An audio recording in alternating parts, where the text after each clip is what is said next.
마태복음 7장 15절부터 27절 말씀 봅니다. 거짓 선지자들을 삼가라. 양의 옷을 입고 너희에게 나아오나 속에는 누락질하는 일이라.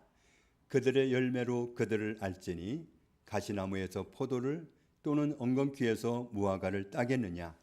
이와 같이 좋은 나무마다 아름다운 열매를 맺고 못된 나무가 나쁜 열매를 맺나니 좋은 나무가 나쁜 열매를 맺을 수 없고 못된 나무가 아름다운 열매를 맺을 수 없느니라. 아름다운 열매를 맺지 아니하는 나무마다 찍혀 불에 던져지느니라. 이러므로 그들의 열매로 그들을 알리라. 나더러 주여 주여 하는 자마다 다 천국에 들어갈 것이 아니요 다만 하늘에 계신 내 아버지의 뜻대로 행하는 자라야 들어가리라. 그날에 많은 사람이 나더러 이르되 주여 주여 우리가 주의 이름으로 선지자 노릇하며 주의 이름으로 귀신을 쫓아내며 주의 이름으로 많은 권능을 행하지 아니하였나이까 하리니 그때에 내가 그들에게 밝히 말하되 내가 너희를 도무지 알지 못하니 불법을 행하는 자들아 내게서 떠나가라 하리라. 그러므로 누구든지 나의 이 말을 듣고 행하는 자는 그 집을 반석 위에 지은 지혜로운 사람 같으리니 비가 내리고 창수가 나고 바람이 불어 그 집에 부딪히되 무너지지 아니하나니 이는 주초를 반석 위에 놓은 까닭이요 나의 이 말을 듣고 행하지 아니하는 자는 그 집을 모래 위에 지은 어리석은 사람 같으리니 비가 내리고 창수가 나고 바람이 불어 그 집에 부딪힘에 무너져 그 무너짐이 심하니라. 아멘. 히브리서 3장 말씀을 보면 집마다 지은 사람이 있고 그리고 만물을 지으신 분은 하나님이시다. 범사에 기한이 있고 천하만사가 다 때가 있고 태어날 때가 있고 죽을 때가 있고 심을 때가 있고 심은 것을 뽑을 때가 있다. 그리고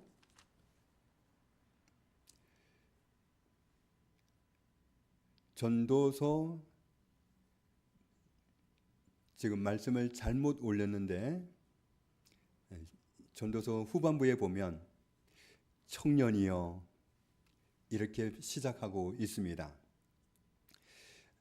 여기서 말씀하는 청년은 나이가 젊은 사람도 청년이겠지만 이어지는 말씀들을 연이어서 쭉 읽어보면 몸을 마음대로 움직일 수 없는, 가고 싶은 데를 마음대로 갈 수 없는, 먹고 싶은 것도 마음대로 먹을 수 없는, 하고 싶은 것을 마음대로 할 수도 없는, 자기 몸이지만 자기 몸을 마음대로 어떻게 할 수가 없는 그런 때가 아닌 경우가 청년이라고 말씀합니다.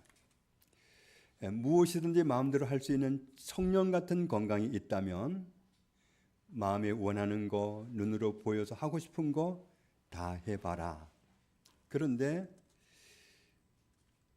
전도서 11장 9절 말씀을 보면 그렇게 자기 마음대로 살아도 되지만 그렇게 산 결과가 뭐냐 하면 그러나 하나님이 이 모든 일로 말미암아 너를 심판하실 줄 알라.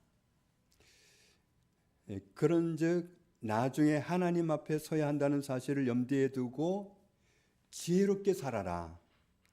근심이 내 마음에서 떠나게 하며 나중에 하나님 앞에 가서야 그제서야 내가 잘못 살았네 이런 말을 해봐야 소용이 없으니까 나중에 근심이 들 그런 삶을 선택하지 말고 악이 내 몸에서 물러가게 하라. 어릴 때와 검은 머리카락의 시절이 하고 싶은 거 마음대로 할 수 있는 그 시절이 잘못 살아놓으면 뒤에 가서 볼 때 그것은 아무 소용이 없는 거다. 다 헛되다고 말씀합니다. 하고 싶은 거 다 할 수 있는 건강이 있고 여력이 있다고 해서 그래서 모든 것을 할 수 있다고 다 좋은 게 아닙니다. 내 마음에는 들었는데 우리를 창조하신 하나님 앞에 하나님 마음에 들지 않는다면 그것은 심판받을 일이기 때문에 두려운 일입니다. 그래서 너는 청년의 때에 너의 창조주를 기억하라 하십니다. 이 일의 결국을 다 들었으니 하나님을 경외하고 그의 명령들을 지킬지어다. 이것이 모든 사람의 본분이니라. 하나님은 우리가 살아온 모든 행위와 모든 은밀한 일을 선악간에 심판하시리라. 우리가 이 세상을 살고 나면 영원히 사는 게 아니라 한 번 죽게 돼 있는데, 한 번 죽는 것은 사람에게 정해진 것이요 그 후에는 심판이 있다. 왜 모든 사람에게 그런 어려운 장래가 기다리고 있을까? 그 이유는 모든 사람이 하나님께 죄를 지었기 때문입니다. 우리가 하나님 앞에 무슨 죄를 지었다고요? 죄에 대한 개념이 계속 말씀드리지만 우리가 생각하는 죄의 개념과는 하나님이 말씀하신 죄의 개념이 많이 다릅니다. 죄란 말이 국어사전에서 보면 한자로 허물죄입니다. 양심이나 도의에 벗어난 행위, 법을 어기는 행위, 이것이 세상이 말하는 죄입니다. 그런데 하나님이 말씀하시는 죄의 개념은 하나님을 믿지 않는 거, 예수님을 믿지 않는 거, 믿지 않는 게 죄입니다. 하나님을 믿지 않는 것이 아담의 죄였고 우리의 죄였고 나의 죄였습니다. 우리가 하나님을 믿지 않는 죄를 지었기 때문에, 그래서 우리 앞에 이런 두려운 일이 놓여 있는 겁니다. 한 번 죽는 것은 정해져 있고 그 다음에는 심판을 받게 된다. 그런데 그런 우리였는데 예수님이 오셔서 하나님을 믿지 않는 죄를 지었던 나를 구원해 주셨습니다. 우리가 하나님을 믿지 않는 죄를 지었으니까 우리가 죄인으로서 벌을 받는 게 당연한데, 경험적으로는 죄를 지어본 적이 없는 하나님의 아들이신 예수님이 우리 대신 죄인이 되시고 대신 벌 받으시고, 그렇게 하심으로써 우리를 용서해 주셨습니다. 그리스도의 사랑이 우리를 강권하시는도다. 우리가 생각하건대 한 사람이 모든 사람을 대신하여 죽었은즉 모든 사람이 죽은 것이라. 모든 죄에는 벌로서 죽어야 되는데 그리스도께서 대신하여 죽으셨으니 모든 사람이 죽은 걸로 해 주신다는 겁니다. 모든 사람이 벌을 받아야 마땅한데 예수님이 벌을 대신 받아주셨으니 너희가 다 벌 받은 것으로 해준다는 말씀이 이 말씀입니다. 그가 모든 사람을 대신하여 죽으심은 살아있는 자들로 하여금 다시는 그들 자신을 위하여 살지 않고 오직 그들을 대신하여 죽었다가 다시 살아나신 이를 위하여 살게 하려 함이라. 예수님이 자기 몸을 단번에 들여서 그 몸으로 우리 죄값을 지불하시던 날 말미암아 우리가 거룩함을 얻었노라. 그리스도께서 우리 죄를 도말하시는 그 희생을 드리셨을 때, 자기 몸을 드리셨을 때 우리가 거룩함을 얻었노라고 말씀합니다. 예수님이 죄 없으신 하나님이시지만 우리를 사랑하심으로써 우리를 심판받고서 멸망하게 되어 있는 그런 함정에서 구원해 주시려고 예수님이 대신 십자가에 달리시고 대신 죽어주셨을 때 우리는 더 이상 죄인이 아니라 거룩함을 얻은 의인이 된 상태라고 말씀합니다. 그래서 우리가 예수님 때문에 하나님을 모시고 살 수 있게 되었고 하나님의 나라를 나의 나라로 삼을 수 있게 되었습니다. 조만간에 우리가 사는 세상은 없어지는데 그때 우리는 하나님이 계시는 나라, 새 하늘과 새 땅을 바라보게 됩니다. 예수님은 우리를 죄 없는 사람이 되게 해주시려고 오셨습니다. 우리가 죄인 상태로는 거룩하신 하나님을 만날 수도 없고 하나님 앞에 설 수도 없고 하나님 계시는 나라에 갈 수도 없기 때문에 우리의 죄를 없애주시기 위해서 대신 벌 받으시고 대신 죽으시고 그렇게 해서 우리를 의인 만들어 주셨습니다. 예수님은 다른 말로 화목제물이 되어 주신 겁니다. 우리만 위해서 그렇게 하신 것이 아니라 온 세상 모든 사람의 죄를 없애주시려고 대신 고난당하시는 화목제물이 되어 주셨습니다. 그래서 죄인이었던 세상의 모든 사람을 의인 만들어 주시려고 예수님이 대신 화목제물이 되어 주셨으며, 그래서 예수님이 십자가에서 모든 죄인들의 죄를 담당하고 죽으셨을 때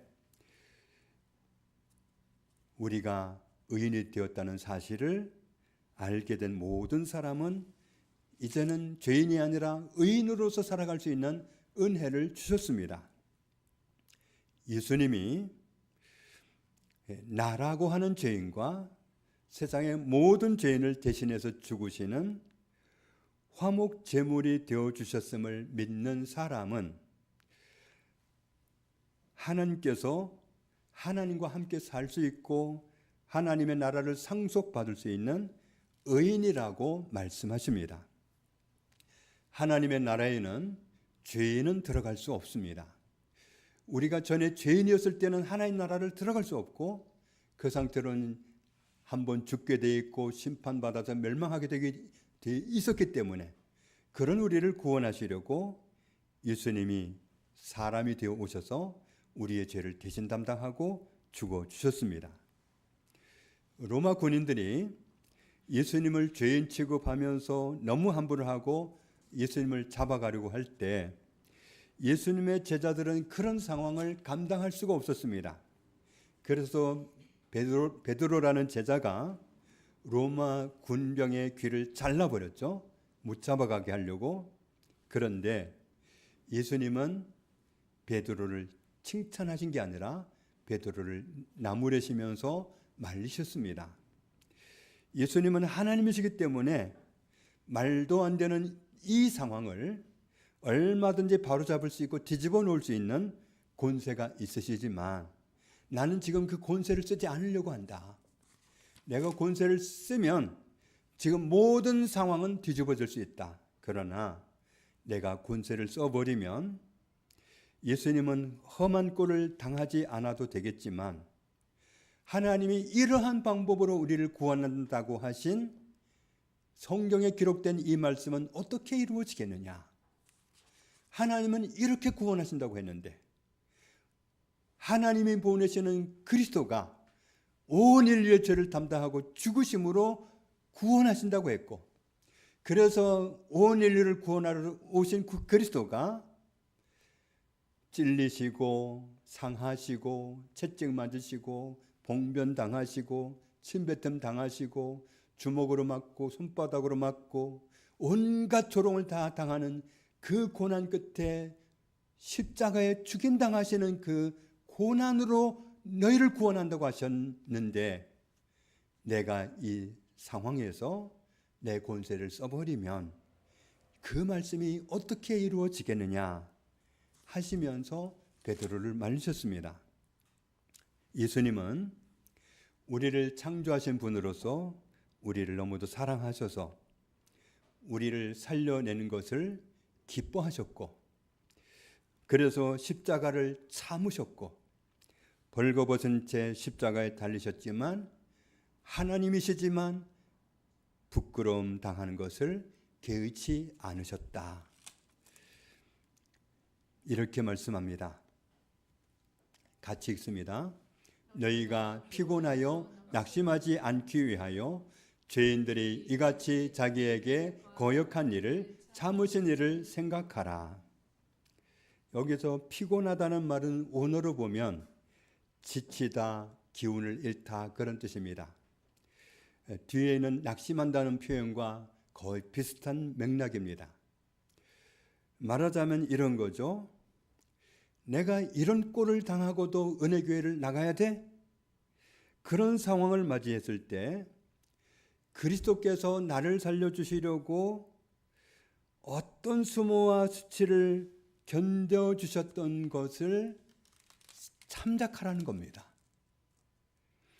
예수님은 말씀으로 모든 것을 창조하셨습니다.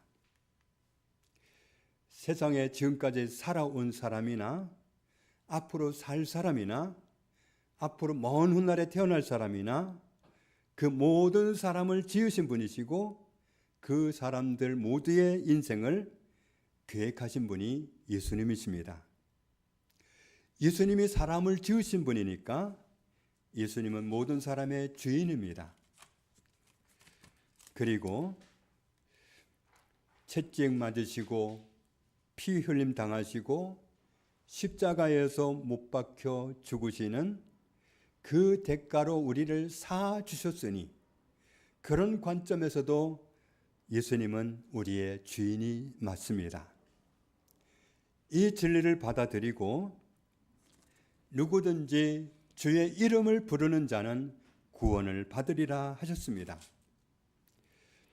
예수님이 내 죄값을 몸으로 지불하시고 그래서 내가 구원받은 사실을 알고 예수님을 나의 주인 삼고 주님, 주인님 부르는 사람은 구원받은 거라고 말씀합니다. 그리고 우리의 구원은 하나님 나라에 들어갈 때 비로소 완성이 됩니다. 그런데 오늘 본문 말씀을 보면 예수님께서 직접 말씀하시기를 이렇게 말씀하셨습니다. 나더러 주여 주여 하는 자마다 다 천국에 들어갈 것이 아니요 다만 하늘에 계신 내 아버지의 뜻대로 행하는 자라야 들어가리라. 어떻게 보면 앞에서 하신 말씀과 다른 말씀처럼 보이죠? 누구든지 예수님을 주인 삼고 주의 이름을 부르는 사람은 구원을 받는다고 말씀하신 주님이 여기서는 주여 주여 한다고 해서 다 들어가는 거 아니다. 천국에 다만 하늘에 계신 내 아버지의 뜻대로 행하는 사람이라야 들어간다. 그러면 사람이 하나님 아버지의 뜻을 행했어야 들어간다는 건데 그 사람이 하나님 아버지의 뜻을 행했는지 그렇지 않았는지 어떻게 가려내실까? 이렇게 가려내신다고 말씀하십니다. 이러므로 그들의 열매로 그들을 알리라. 어떤 사람이 선지자일지라도 목회자일지라도 그 사람의 열매를 보고서 그 사람을 가려내겠다고 말씀하십니다. 거짓 선지자인지 진짜 선지자인지, 거짓 선지자는 다르게 표현하면 가짜 선지자입니다. 거짓 성도인지 가짜 성도인지 열매를 보고 가려내겠다고 말씀하십니다. 가시나무에서 포도를 딸 수 없고 엉겅퀴에서 무화과를 딸 수 없듯이 예수님을 진짜 주인 대우하는 사람이 맺는 열매와 그렇지 않은 사람이 맺는 열매는 다르다는 겁니다. 예수님을 진짜 주인 삼은 사람이 맺는 열매와 예수님을 주인이라고 하지만 사실상은 자기가 주인 행세를 하고 사는 사람이 맺는 열매는 다르다는 겁니다. 좋은 나무가 나쁜 열매를 맺을 수 없고 못된 나무가 아름다운 열매를 맺을 수 없고 좋은 주인을 주인 삼고 예수 그리스도를 주인 삼고 좋은 나무 된 사람은 아름다운 열매를 맺지만 그렇지 않은 사람은 나쁜 열매 맺는 것 말고는 할 수가 없다. 그래서 오늘 본문에서 우리에게 하고 싶은 말씀은 이 말씀입니다. 같이 읽습니다. 이러므로 그들의 열매로 그들을 알리라. 그렇다면 좋은 열매를 맺을 수 있는 좋은 나무는 어떻게 되고, 어떻게 좋은 열매를 맺을 수 없는 나쁜 나무가 될 수 있을까? 답을 알려주십니다. 같이 읽습니다. 그러므로 누구든지 나의 이 말을 듣고 행하는 자는 그 집을 반석 위에 지은 지혜로운 사람 같으리니 비가 내리고 창수가 나고 바람이 불어 그 집에 부딪히되 무너지지 아니하나니 이는 주추를 반석 위에 놓은 까닭이요. 예수님을 진짜 주인 삼은 사람은 주인께서 하라고 하시는 말씀대로 사는 열매를 맺게 됩니다. 반대로 나의 이 말을 듣고 행하지 아니하는 자는 예수님이 하시는 말씀을, 예수님이 주인이라고 하면서 예수님이 하시는 말씀을 듣기만 하고 행하지 아니하는 자는, 하나님이 내 인생의 주인이라고 하면서 하나님이 하시는 말씀을 듣기만 하고 행하지 아니하는 자는 그 집을 모래 위에다가 지은 어리석은 사람 같으리니 비가 내리고 창수가 나고 바람이 불어 그 집에 부딪힐 때 무너져 버리는데 그 무너짐이 참혹하게 된다. 주인님의 말씀을 듣고도 그 말씀대로 살지 않는다면 주인님이 원하시는 대로 열매를 맺을 수 없게 되는 겁니다.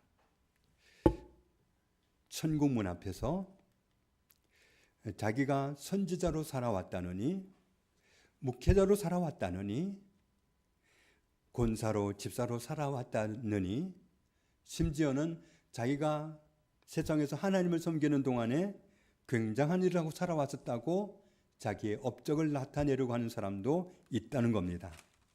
그런데 우리 주님이 명령하신 말씀대로 살지 않았다면, 그래서 하나님 말씀에 순종하고 산 삶의 열매가 없다면 주님은 냉정하게 말씀하신다는 겁니다. 내가 너희를 도무지 알지 못하니 불법을 행하는 자들아 내게서 떠나가라 하리라. 주님이 말씀하셨습니다.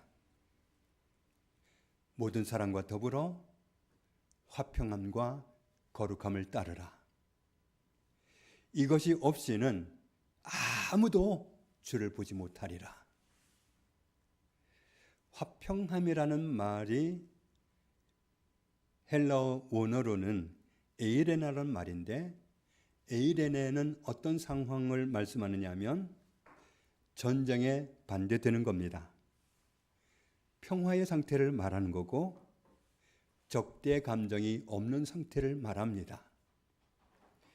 히브리어로 말하면 샬롬에 해당되는 말입니다.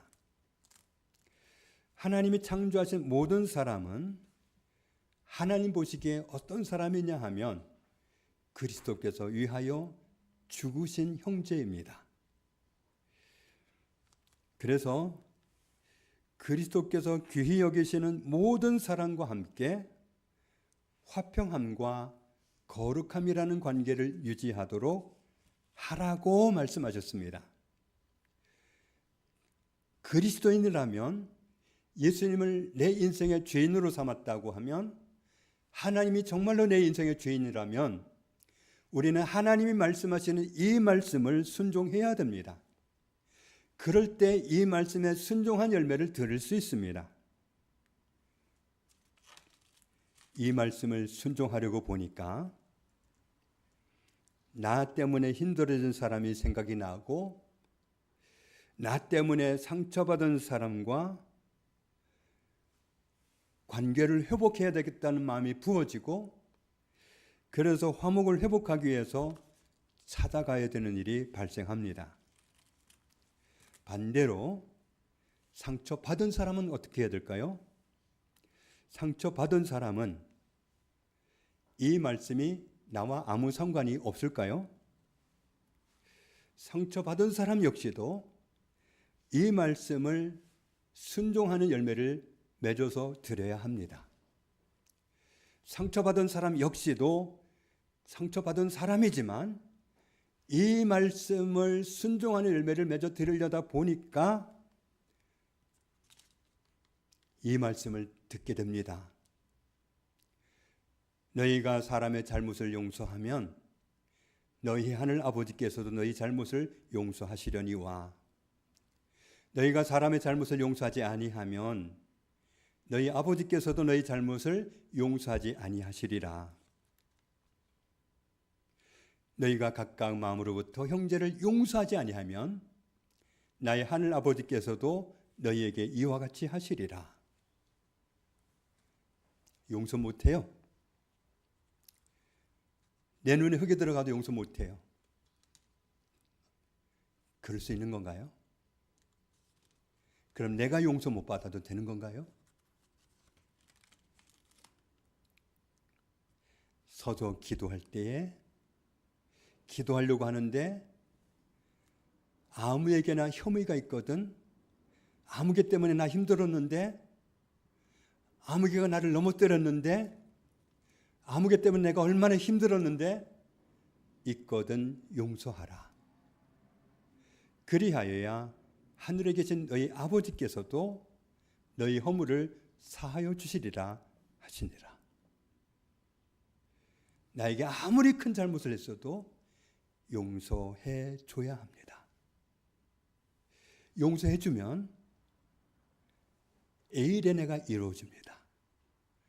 에이레네는 적대 감정이 없는 상태입니다. 뭐 용서 못하는 건 아니지만 그 얼굴 못 보겠어요. 그건 적대 감정이 남아있는 거지 적대 감정이 없는 상태가 아닙니다.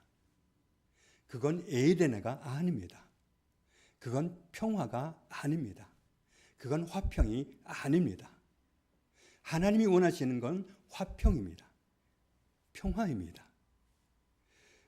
하나님이 우리를 살리시기 위해서 예수 그리스도를 십자가에 내어주셨습니다. 우리가 그리스도인답게 살아가기 위해서 말씀대로 순종하는 열매를 드리려면 결단을 해야 됩니다. 때로는 엄청난 대가를 지불해야 됩니다. 때로는 내 자존심이 너무 뭉개지는 것 같아도, 내 자존심이 떡이 되는 것 같아도 순종할 건 해야죠. 순종의 열매를 드려야 내가 주를 뵐 수 있으니까. 비판하지 말라. 그래야면 너희가 비판을 받지 않을 것이요. 정죄하지 말라. 그래야면 너희가 정죄를 받지 않을 것이요. 우리는 다른 사람을 비판하는 말을 하다가 함정에 들어갑니다. 그런데 우리는 비판하지 말라는 겁니다. 다른 사람을 판단하지 말라는 겁니다. 우리에겐 그런 자격을 부여하지 않겠다는 겁니다. 그러면 정죄를 받지 않는다. 그런데 내가 너무 억울한 일을 당했어요. 용서하라. 그리하면 너희가 용서를 받을 것이요.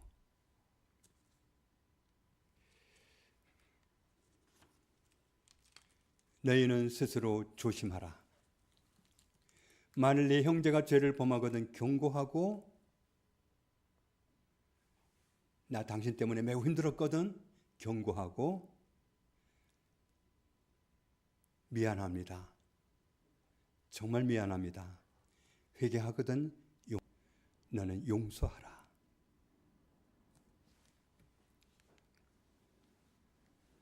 우리는 모든 사람과의 관계 속에서 이 말씀을 순종하는 열매를 하나님께 드릴 수 있어야 합니다. 내가 진짜 성도라면, 내가 진짜 예수님을 내 인생의 주인으로 삼았다면, 주님이 말씀하시는 이 말씀을 순종하는 열매를 드릴 수 있어야 됩니다. 같이 읽겠습니다. 서로 친절하게 하며 불쌍히 여기며 서로 용서하기를 하나님이 그리스도 안에서 너희를 용서하신 것 같이 하라.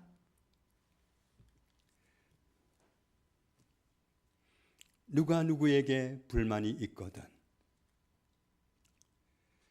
저한테도 불만 있지요. 그걸 자꾸 말하지 말고 뭐 하라고 그랬어요? 서로 용납하여 피차 용서하되 주께서 너희를 용서하신 것 같이 너희도 그리하고. 그리스도가 정말 내 인생의 주인이 맞다면 우리는 이 말씀에 순종하는 열매를 맺어 드려야 합니다. 왜냐하면 천국문 앞에 섰을 때 내 살아온 삶에서 열매를 보겠다고 하시니까요. 그때 교회에서 무슨 감투를 맡았었는지 무슨 역할을 했었는지 그걸 보시는 게 아니라 열매를 보시겠다고 하니까요.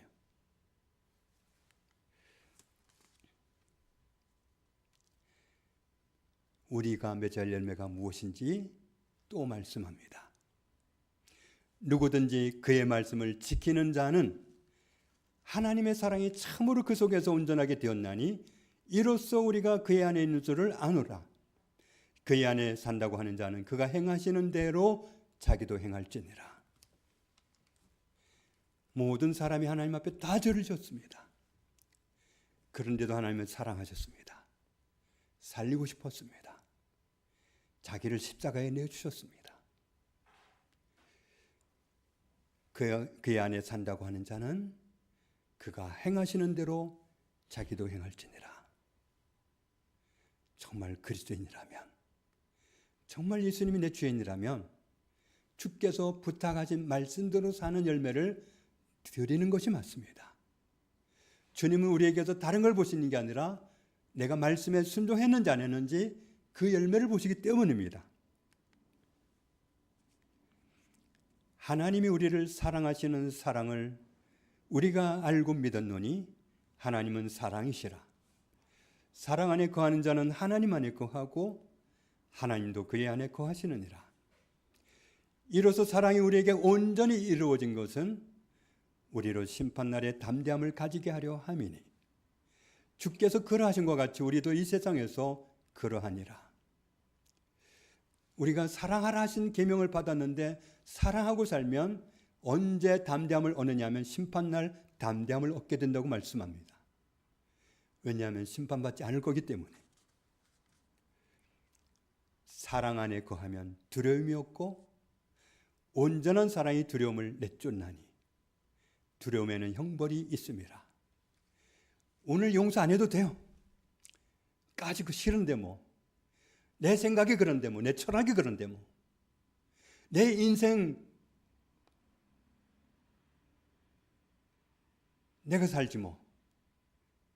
고집할 수 있어요. 그러나 사랑 안에 거할 때 두려움이 없습니다. 온전한 사랑을 선택할 때 두려움을 벗어납니다. 오늘 내 마음대로 해서는 그날 열매를 보시는 주님 앞에서 두려움이 임하겠지요. 그리고 그 두려움은 내가 형벌받을 자라는 것을 증명하는 거겠죠. 우리가 사랑함은 그가 먼저 우리를 사랑하셨습니다. 아니 사랑할 만 안 하다니까요. 그렇습니다. 하나님도 우리가 사랑할 대상이 아니었는데 사랑하셨습니다.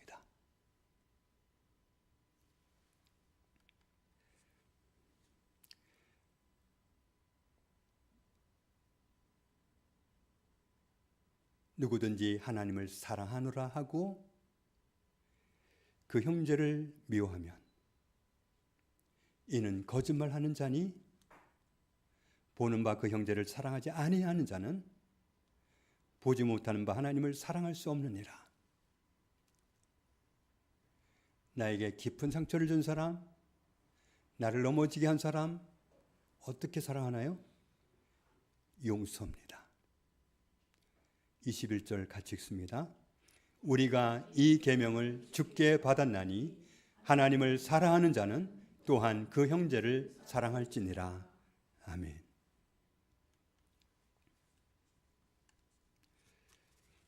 상처를 준 사람도 상처를 받은 사람도 피해갈 수 없는 말씀이 이 말씀입니다. 우리가 천국문 앞에서 주님을 배워야 할 순간에 그 순간이 돌이킬 수 없는 순간이 되지 않도록 우리는 아버지의 뜻을 붙들고 살아야 됩니다. 아버지의 뜻이 무엇입니까? 하나님의 말씀입니다. 하나님의 말씀이 하나님의 뜻입니다. 그들의 열매로 그들을 알리라 하십니다. 하나님을 진짜 나의 주인 삼았다면, 하나님을 진짜 나의 주인으로 모시고 사는 사람이 맞다면, 하나님 말씀에 순종하는 삶을 드리는, 그 열매를 하나님께 드리는 그 결단을 해야 됩니다. 모든 사람과의 관계 속에서 상처를 준 사람도 상처를 받은 사람도 어느 누구도 이 말씀을 비껴갈 수는 없습니다. 화평함과 거룩함을 따르라. 이 말씀에 순종한 열매를 드릴 수 없다면 감히 어느 누구도 주를 보지 못하리라. 주님을 못 뵈도 괜찮습니까? 언제라도 주님이 다시 오실 때까지 살다가 다시 오시는 주님을 뵙게 되든지, 아니면 다시 오시는 주님을 뵐 수 없이 먼저 세상을 떠나서 주님을 뵙게 되든지, 어떤 경우라도 주님을 뵐 수 있기 위해서는 우리의 삶을 이제는 고쳐야 되지 않겠습니까?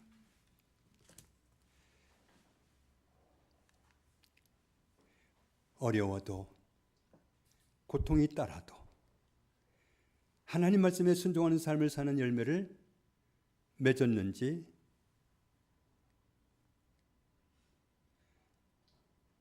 그 말씀이요? 알긴 알죠. 근데 그 사람이 워낙 크게 잘못해서 용서 못해요. 그렇게 말하고 지나갈 수 있습니까? 방금 전까지는 우리가 하나님의 말씀을 무시하고 살아왔더라도 이제부터는 언제라도 주님을 뵐 수 있는 길을 선택해야 되지 않겠습니까? 주님께서 보시는 것은 우리가 하나님이 부탁하시는, 명령하신 말씀대로 살았는지 아니면 내 생각대로 살았는지 열매를 보십니다. 하나님 말씀대로 살았는지, 다른 사람을 만족시키는 삶을 살았는지 열매를 보신다고 하셨습니다. 오늘 함께 예배하는 모든 분들이 주님께서 원하신 열매를 맺는 삶을 결단하는 시간이 되기를 주님의 이름으로 축복합니다. 하나님 아버지, 은혜로 구원받았습니다. 돌이킬 수 없고 그리고 수습할 수 없는 죄인이었지만 아들을 십자가에 내어주시는 사랑으로 구원해 주시는, 나의 모든 죄를 십자가에서 흘리신 예수님의 피로 덮어주시는 그 사랑을 주시고, 더 이상 너의 죄를 문제 삼지 않겠다. 너는 이제부터 의인이니 의인의 삶을 살아라. 내 백성답게 살아라. 나를 주인 삼고 내 말대로 살아라. 내가 열매를 보리라. 우리가 은혜를 입어서 이 자리에 있습니다. 언제라도 주님을 뵐 수 있기 위해서 당부하신 모든 말씀을 챙기면서 살고, 주님을 뵐 수 있기 위해서 날마다 말씀을 가까이 하고 순종하는 열매를 드릴 수 있는 우리 모두가 되게 하여 주옵소서. 예수님의 이름으로 기도합니다. 아멘.